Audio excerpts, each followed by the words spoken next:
बात करेंगे। संसद ने आईवीसी जो कोड था, जो कानून था, उसमें संशोधन किया है और इंसॉल्वेंसी का ये कानून ऐसी कंपनियों पर लागू होता था जो कि अपने कर्ज को चुका पाने में असमर्थ थीं और उनके खिलाफ इंसॉल्वेंसी का प्रोसेस शुरू होता था। लेकिन कोरोना के चलते सरकार ने इसके कुछ प्रावधानों को स्थगित किया है। इस नए संशोधन बिल के जरिए कहा गया है कि जो 25 मार्च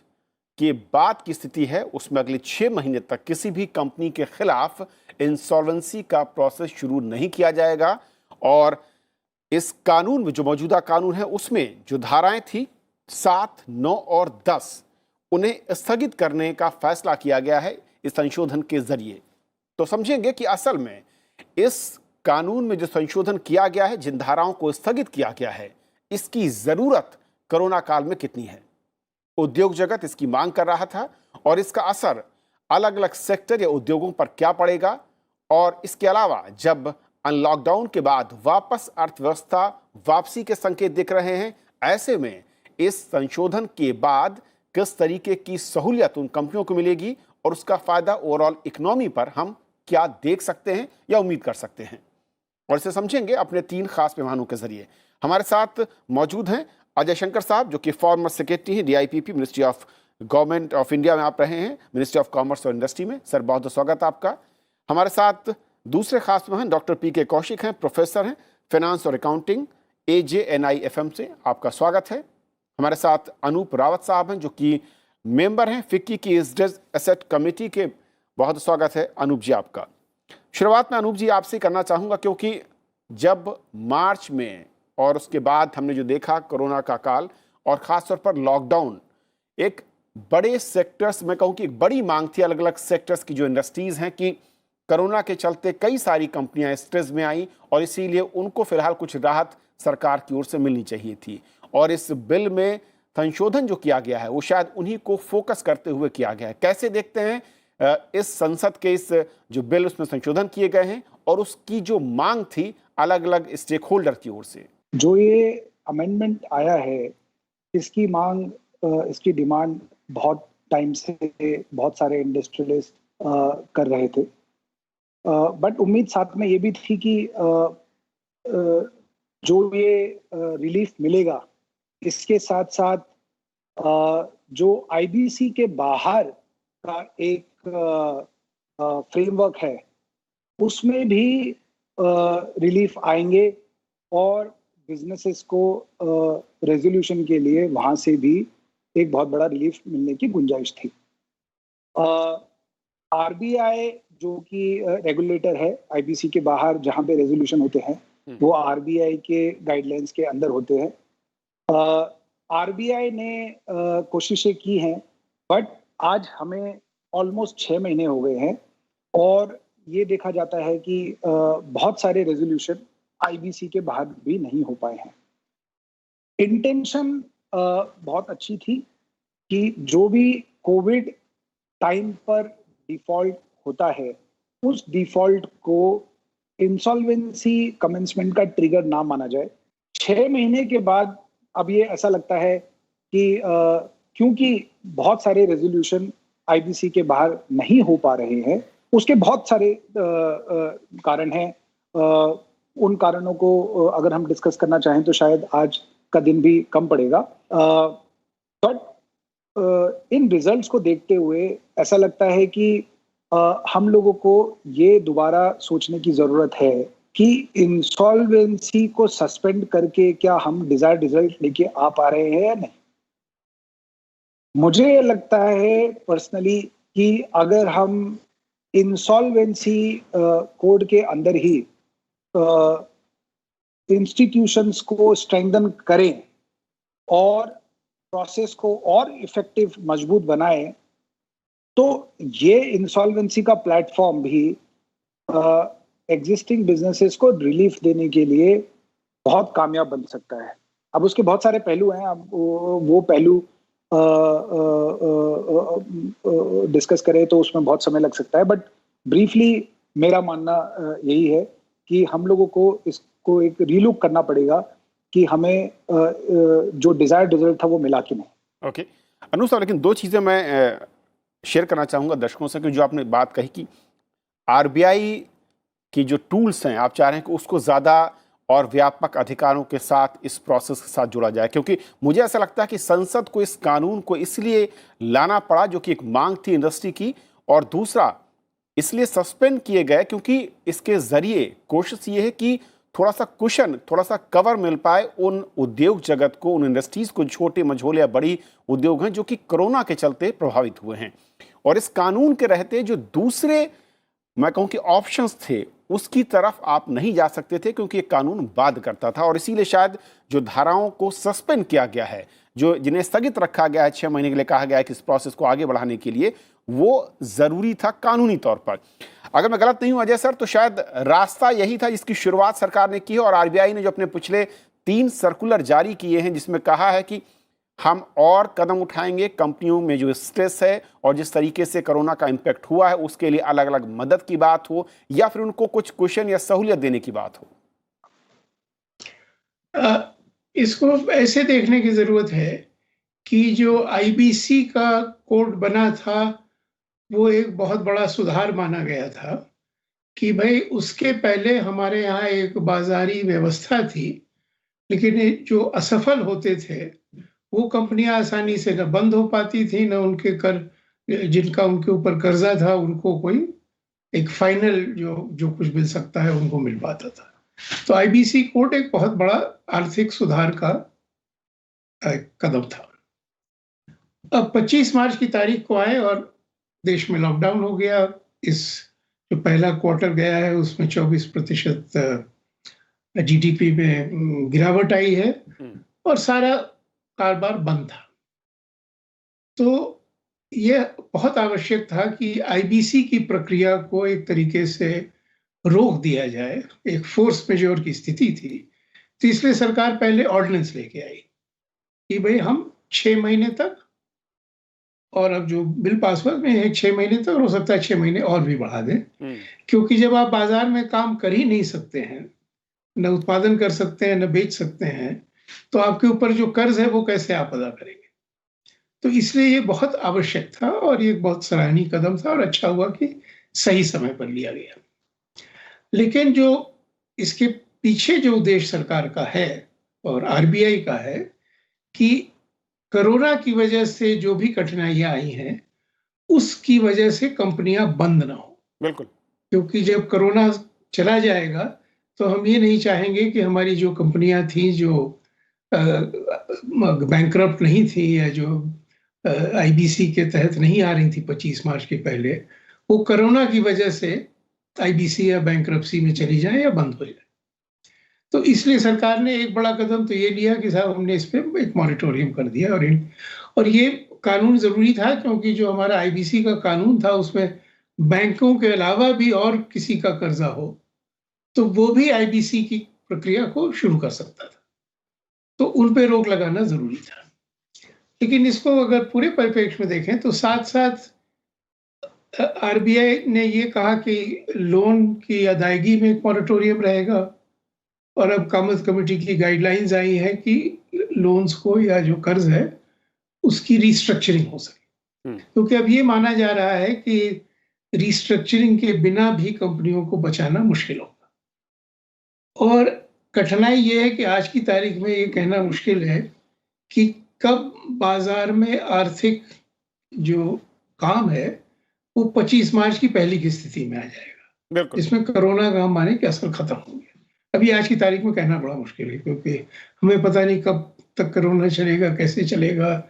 लोगों के मनोबल पे उसका कितना असर रहेगा, कितने दिन तक रहेगा। तो इसलिए अभी अर्थव्यवस्था के सामने कठिनाइयां आगे भी आएंगी और उसको बहुत एक परिपक्व ढंग से उसको संभालना होगा।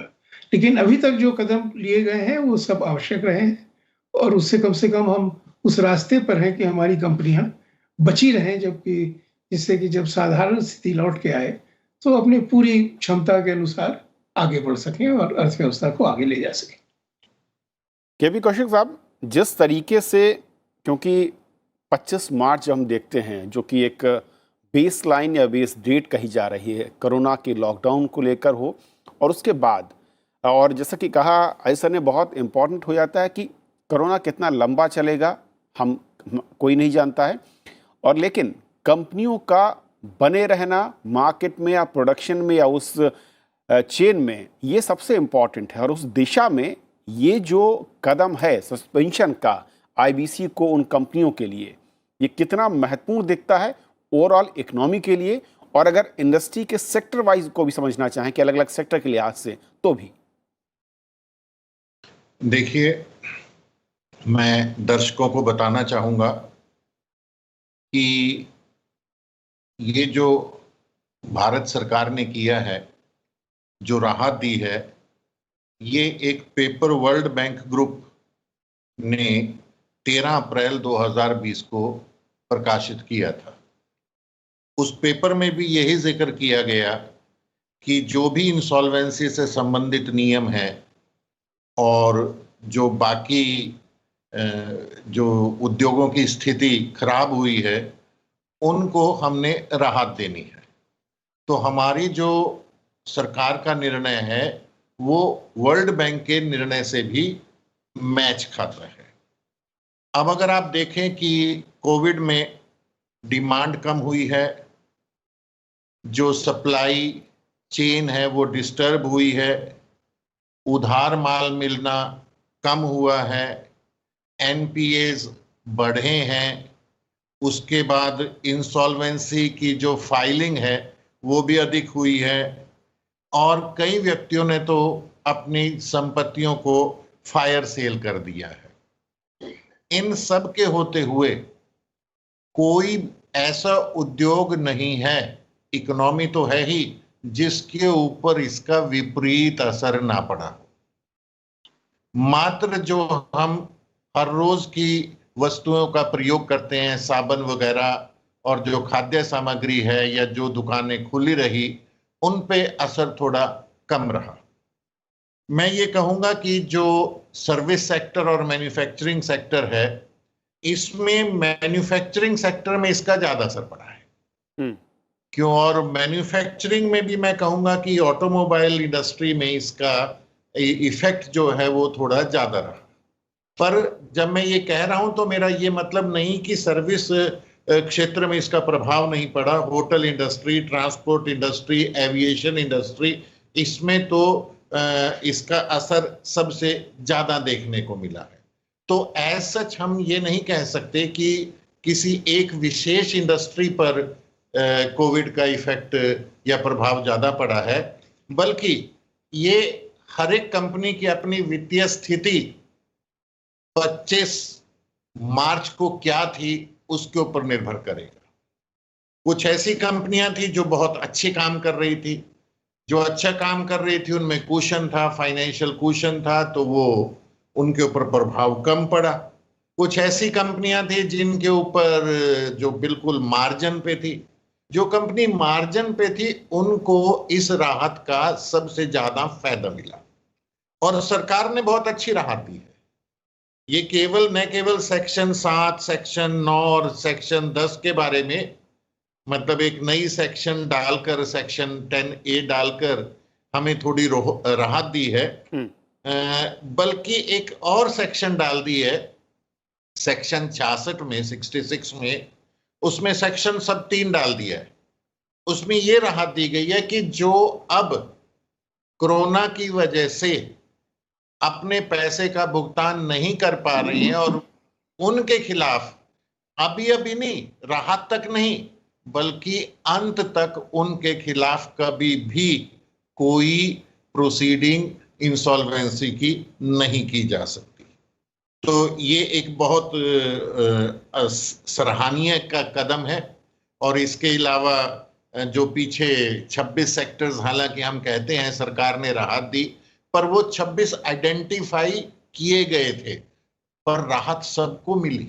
सब ले सकते हैं, क्योंकि वो एक सिर्फ उन्होंने एक सैंपल के तौर पर 26 क्षेत्रों को राहत दी है। और अभी समाचार पत्रों से पता चल रहा है कि MSMEs के लिए भी सरकार कुछ नया करने वाली है। तो ये सब देखते हुए हम यही कहेंगे कि सरकार ने बहुत अच्छा कार्य किया, और इस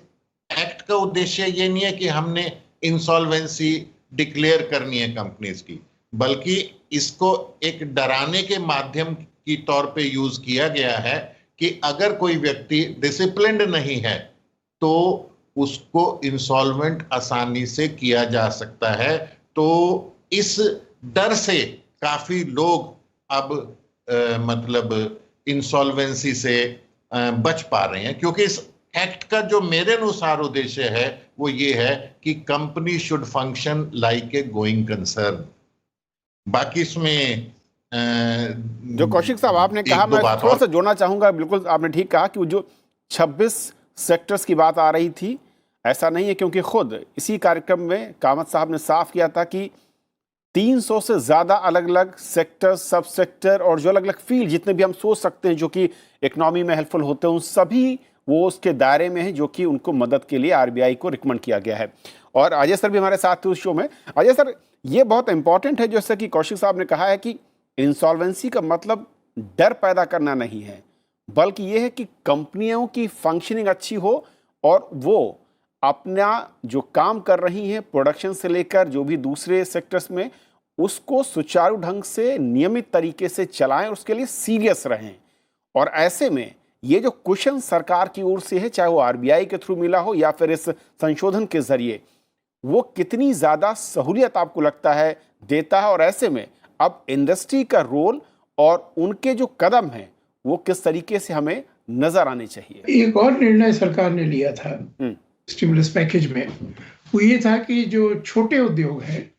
उनके लिए लगभग 3.5 लाख करोड़ का ऋण जो है उसके लिए गवर्नमेंट ने अपनी गारंटी दी थी। तो इसके पीछे उद्देश्य था कि जो छोटी इकाइयां हैं जिनके पास सेविंग्स कम है या धन कम है, तो कम से कम अपने जो आवश्यक खर्चे हैं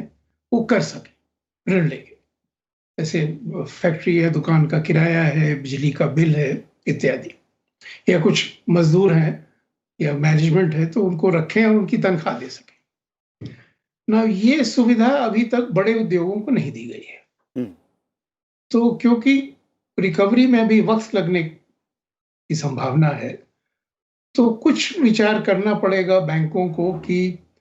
रीस्ट्रक्चरिंग के साथ साथ, क्योंकि रीस्ट्रक्चरिंग का मतलब ये हुआ कि जो पुराना कर्ज है उसको अदा करने के लिए हम आपको और समय देते हैं, लेकिन कुछ इस पर भी विचार करना होगा कि बड़ी कंपनियों को भी हम कुछ सहूलियत दें या और ऋण दें, जैसे छोटी इकाइयों को दे रहे हैं, जिसमें कि वो इस कठिन समय से अपने आप को बचा सकें और गुजर सकें। क्योंकि अगर उनके सारे मजदूर चले गए या फैक्ट्री बिक गई, जैसे आपने कहा फायर साइड सेल्स हुए हैं, तो अर्थव्यवस्था को फिर पुरानी स्थिति में आने में और दिक्कत होगी। और हमारे देश के सामने चुनौती और बड़ी है, क्योंकि कोरोना की ठीक पहले भी आर्थिक विकास की गति कम हो रही थी। तो इसलिए हमें 25 मार्च के पहले की स्थिति में आना है और उसके पहले की जो विकास की गति कम हुई थी उसको, उस प्रवृत्ति को बदलना है और विकास की गति को तेज करना है। तो हमारी पूरी कोशिश ये रहनी चाहिए कि जो अर्थव्यवस्था में जितनी भी इकाइयां हैं, छोटी हैं, बड़ी हैं, मध्यम है, वो कम से कम इस कठिनाई के दौर के बाद उनमें इतनी क्षमता रहे कि तेजी से वो आगे बढ़ सके और आर्थिक विकास की गति तेज कर सके। तो ये आसान काम नहीं, बहुत कठिन है, लेकिन अभी तक उस दिशा में सोच है और उस दिशा में कदम लिए जा रहे हैं। लेकिन मेरा मानना है कि आने वाले समय में भी हमें सोचना पड़ेगा कि हम और क्या कदम लें, कैसे लें, किस ढंग से लें। क्योंकि अगर आप पश्चिमी देशों को देखें और वहाँ जो स्टिमुलस पैकेजेस आए थे, क्योंकि वो विकसित राष्ट्र थे, तो बहुत कुछ जो उन्होंने किया है वो हमारे लिए करना शायद बहुत व्यवहारिक नहीं था। तो उन्होंने क्या किया है कि कंपनियों को पैसा दिया है कि आप अपने मजदूरों की छटनी न करें, उनको घर में न भेजें, उनको तनख्वाह देते रहें, जिससे कि जब साधारण स्थिति लौटेगी तो आप पूरा उत्पादन तुरंत कर सकेंगे। आई थिंक मैं एक अजय जी की बात पे एक चीज ये और ऐड करना चाहूंगा कि सरकार ने ये सस्पेंशन का रिलीफ देकर एक अपॉर्चुनिटी क्रिएट करी है कि जो बड़े इंडस्ट्रीज हैं, जहाँ पे स्पेशली हॉस्पिटैलिटी इंडस्ट्रीज और जो डायरेक्ट अफेक्टेड सेक्टर्स हैं, वहाँ पे बहुत जल्द रेजोल्यूशन या फिर रीस्ट्रक्चरिंग हो जाए और बहुत ज़्यादा वैल्यू लॉस ना रहे। क्योंकि आईबीसी का प्रोसेस काफ़ी एडमिशन का प्रोसेस काफ़ी लॉन्ग होता है, और कंपैरेटिवली आरबीआई के रेजोल्यूशन अरेंजमेंट के अंदर वो एक, क्योंकि वॉलंटरी अरेंजमेंट है, वहाँ पे जल्दी हो सकता है। तो वहाँ पे एक तरीके का culture need to be developed, and also RBI को भी एम्पावर करने की ज़रूरत है, जिससे कि बहुत ज़्यादा जो स्ट्रेस वैल्यू डिप्लीशन को ध्यान में रखते हुए स्ट्रेस रेजोल्यूशन जल्दी हो पाए। तो अगर हम लोग इस सस्पेंशन का फायदा ना उठा पाए और वैल्यू डिप्लीशन को ना रोक पाए, तो आई थिंक बहुत बड़ा डबल नुकसान होने की संभावना है। बिल्कुल अनूप, ये बहुत वैलिड पॉइंट आपने कहा, और मैं इसीलिए जो बैलेंसिंग एक्ट है, क्योंकि कोई भी इंडस्ट्री, हम मानते हैं कि ये जो स्थिति इस वक्त है कोरोना की, ये अपने आप में इससे पहले इस तरह की दुनिया में कभी स्थिति नहीं नजर आई है, लेकिन बैसाखियों के सहारे बैसाखी देकर सरकार किसी भी उद्योग या किसी भी सेक्टर को सहायता दे सकती है, लेकिन व्हील चेयर परमानेंट देकर उसे चलाया नहीं जा सकता है। और अगर यहाँ पर ज़्यादा छूट, जिसके ऑप्शंस की बात हो रही है, उसमें एक्सपर्ट ये भी कहते हैं कि फिर जो बैंकिंग सेक्टर है वो कहीं चरमरा ना जाए, क्योंकि अगर आप ज़्यादा छूट या उसकी बात करते हैं तो जो एल्बो रूम है, जिसे मैं कहता हूं कि सरकार के पास जो विकल्प हैं, उसमें जो सबसे बेहतर या सबसे ज़्यादा जिसमें स्पेस दिखता है, शायद उसका सहारा सरकार लेकर आगे बढ़ रही है। और ऐसे में इंडस्ट्री को रिस्पॉन्ड करना होगा। वो कैसे रिस्पॉन्ड करती है, इसमें तय होगा कि आगे भविष्य क्या होगा।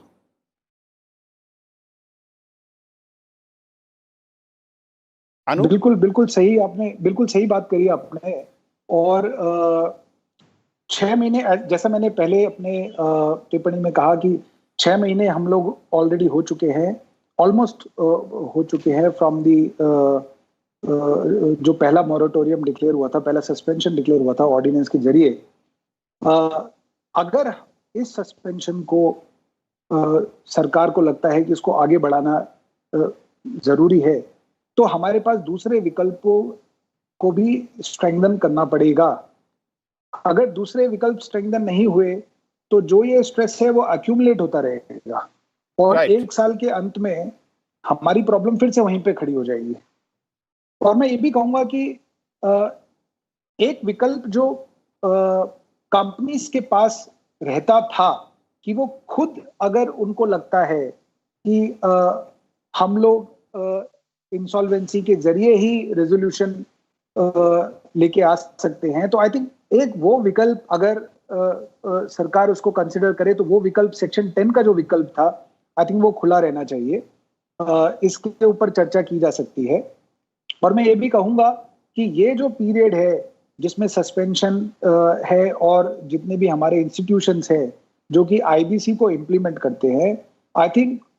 उनका हमको केस स्टडी करना जरूरी है, बिहेवियरल स्टडी करना जरूरी है, और उनको किस तरीके से स्ट्रेंथन कर सकते हैं वो बहुत जरूरी है। क्योंकि जितने भी खामियां रही हैं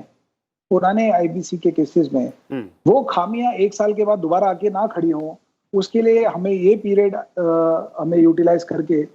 वो सारे के सारे प्रोसेसेस को स्ट्रेंथन करना चाहिए। Okay, valid point. Kaushik sir, 2 point. एक तो ये कि जो डिमांड है इंडस्ट्री की वो अभी और भी ज़्यादा है, और जाहिर है कि जिस तरीके के हालात हैं उसमें उन्हें लगता है कि कुछ और सहूलियत अगर मिलती है तो वो बेटर तरीके से रिस्पॉन्ड कर पाएंगे। लेकिन